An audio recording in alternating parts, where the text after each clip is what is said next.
ऐसी ही और वीडियोस के लिए सब्सक्राइब करें हमारा चैनल क्लास रजिस्टर। आज हम बात करेंगे पंडित जवाहरलाल नेहरू जी के बारे में। पंडित जवाहरलाल नेहरू भारतीय राजनीति के आकर्षक व्यक्तित्व, प्रखर बुद्धि के धनी, कुशल राजनीति नेहरू जी अविस्मरणीय हैं। 14 नवंबर 1889 के दिन नेहरू जी का जन्म इलाहाबाद में हुआ। वे मोतीलाल नेहरू, एक प्रसिद्ध वकील, स्वरूपा रानी के पुत्र थे। 1905 में यूके के प्रसिद्ध हैरी स्कूल में उन्होंने अध्ययन किया। 1907 में उन्होंने ट्रिनिटी कॉलेज कैम्ब्रिज में प्रवेश लिया। विज्ञान में ऑनर्स की उपाधि प्राप्त की। 1912 में बैरिस्ट्री पास की। वे वकालत शुरू की। 1913 में वे संयुक्त प्रांत कांग्रेस में शामिल हुए। दक्षिण अफ्रीका में गांधी जी द्वारा संचालित अहिंसात्मक आंदोलन के विवरण से प्रभावित हुए। 1916 में कांग्रेस के लखनऊ अधिवेशन के समय नेहरू गांधी जी के करीब आए और उनसे अत्यधिक प्रभावित हुए। 1918 में नेहरू को कांग्रेस महासभा का सदस्य चुना गया। अंग्रेजों के रोलेट एक्ट आदि से दुखी हो उन्होंने देश का भ्रमण किया। असहयोग आंदोलन के प्रथम जेल यात्रा की। कुल 9 वर्ष जेल में व्यतीत करे। नेहरू को संपन्नता, अध्ययन व अन्य कारणों से विदेशों की यात्रा पर प्रचुर अवसर मिला, जिससे उन्हें पूंजीवाद व समाजवादी दोनों व्यवस्थाओं को पास से देखने का अवसर प्राप्त हुआ। गांधी जी के अत्यंत निकट होने से नेहरू जी उनसे बहुत प्रभावित थे।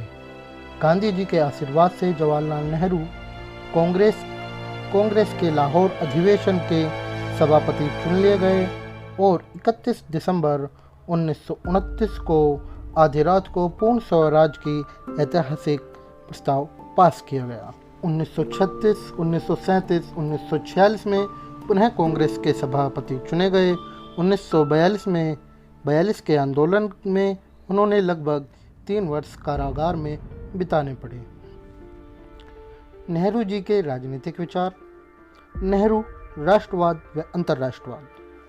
1942 को कांग्रेस के अधिवेशन में उन्होंने कहा था, मैं राष्ट्रवादी हूँ और मुझे राष्ट्रवादी होने पर अभिमान है।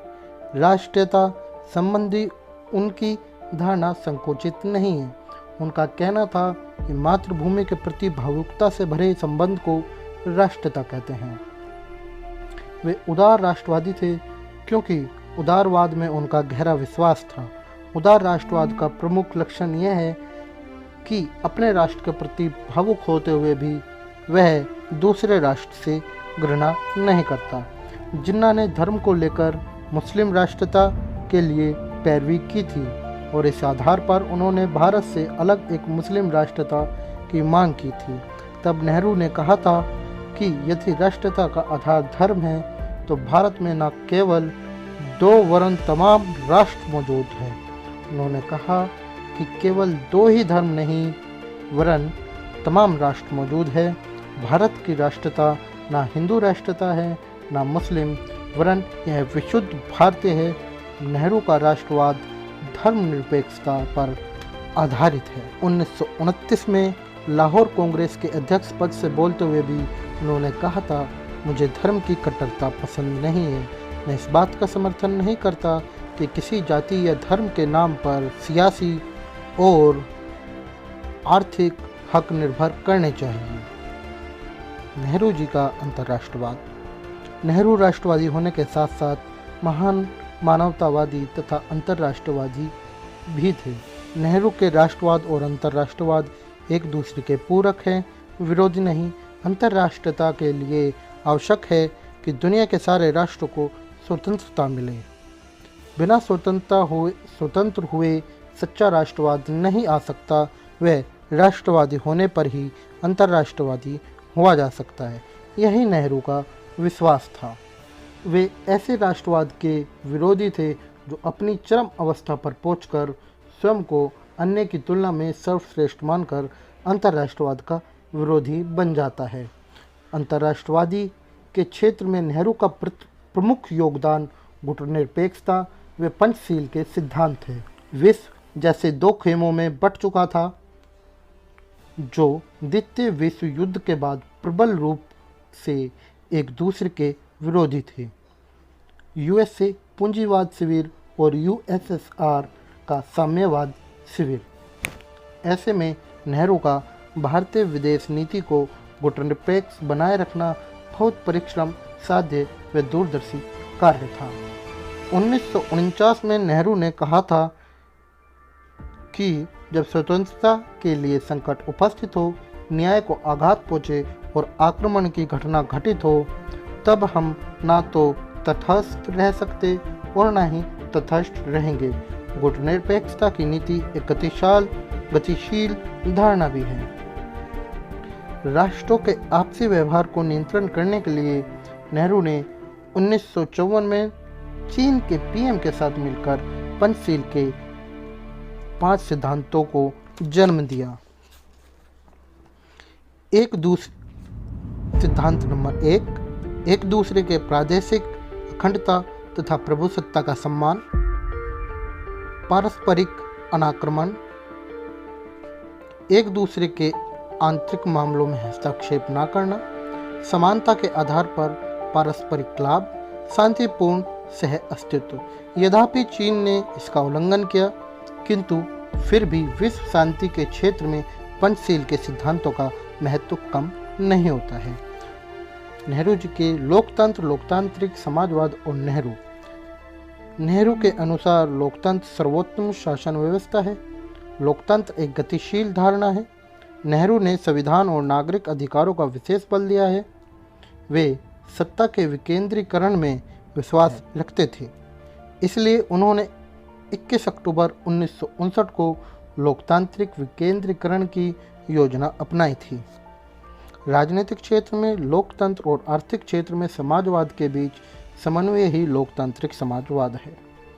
पंडित नेहरू की धर्मनिरपेक्षता। पंडित नेहरू धर्म की कट्टरता से चिढ़ते थे। आत्मा और परमात्मा पर विचार करने के लिए उनके पास समय ना था। हिंदू होते हुए भी वे हिंदू धर्म में नहीं जाते थे। उनके लिए सब धर्म समान थे। भारतीय इतिहास के अध्ययन से उन्हें यह निष्कर्ष निकाला कि भारत ने अपने धार्मिक विद्वेष एवं सांप्रदायिक फूट से अपनी गौरवमय संस्कृति को बड़ी हानि पहुंचाई है। एक धर्म दूसरे के विरुद्ध प्रोत्साहन ना देना, साथ साथ राज्य को अपना कोई धर्म ना रखना ही धर्मनिरपेक्षता है। नेहरू का मानवतावाद। पंडित नेहरू लोकतंत्र, समाजवाद तथा मानवतावाद का सम्मिश्रण करना चाहते थे।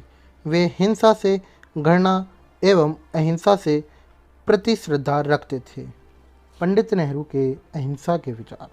यद्यपि गांधी जी पक्के अहिंसावादी थे और उन्होंने नेहरू जी को बहुत कुछ गर्म से नर्म किया, पर वे नेहरू जी को कट्टर अहिंसावादी ना बना सके। उन्होंने अहिंसा को इसलिए अपनाया कि वह तत्कालीन परिस्थितियों के अनुकूल थी। समय ऐसा आ सकता था जब अहिंसा देश के लिए अनुपयोगी हो जाती। अतः गांधी जी की तरह उन्होंने कोई ऐसा व्रत नहीं लिया कि वे कभी अहिंसा का परित्याग ना करेंगे। आवश्यकता पड़ने पर वे हिंसा का प्रयोग कर सकते थे। प्रधानमंत्री की हैसियत से नेहरू जी को यह अनुभव हुआ कि अहिंसा के शस्त्र से सभी प्रकार की राष्ट्रीय और अंतर्राष्ट्रीय समस्याओं का समाधान संभव नहीं है। नेहरू जी के आर्थिक विचार। 1927 में पंडित नेहरू रूस गए और साम्यवादी विचारों से, विशेषकर उनके आर्थिक विचारों से बहुत प्रभावित हुए। तभी से उन्होंने आर्थिक उन्नति पर अधिक बल देना प्रारंभ किया। उनका कहना था कि राजनीतिक स्वतंत्रता का कोई महत्व नहीं यदि जनता को आर्थिक स्वतंत्रता नहीं मिलती है। पंडित नेहरू भारत में समाजवाद लाना चाहते थे। उनका प्रारंभ से फेबियन समाजवाद की ओर आकर्षण था। वास्तव में नेहरू मैक्स एल्डर की भांति नैतिक समाजवादी थे। 1936 में कांग्रेस अध्यक्ष पद से बोलते हुए उन्होंने बताया कि उनका समाजवाद स्पष्ट प्रकार का मानवीय समाजवाद नहीं है, वरन उसके अर्थ में पूर्ण अर्थशास्त्र से संबंधित है। 1955 में नेहरू जी की प्रेरणा से अवाड़ी अधिवेशन में समाजवादी व्यवस्था के संबंध में प्रस्ताव पारित किया गया। 1942 के आंदोलन में उन्हें लगभग 3 वर्ष कारागार में बिताने पड़े। कारागार से मुक्त होने के बाद उन्होंने ब्रिटेन के साथ हुई अनेक वार्ताओं में भारत के प्रमुख प्रतिनिधि के रूप में भाग लिया।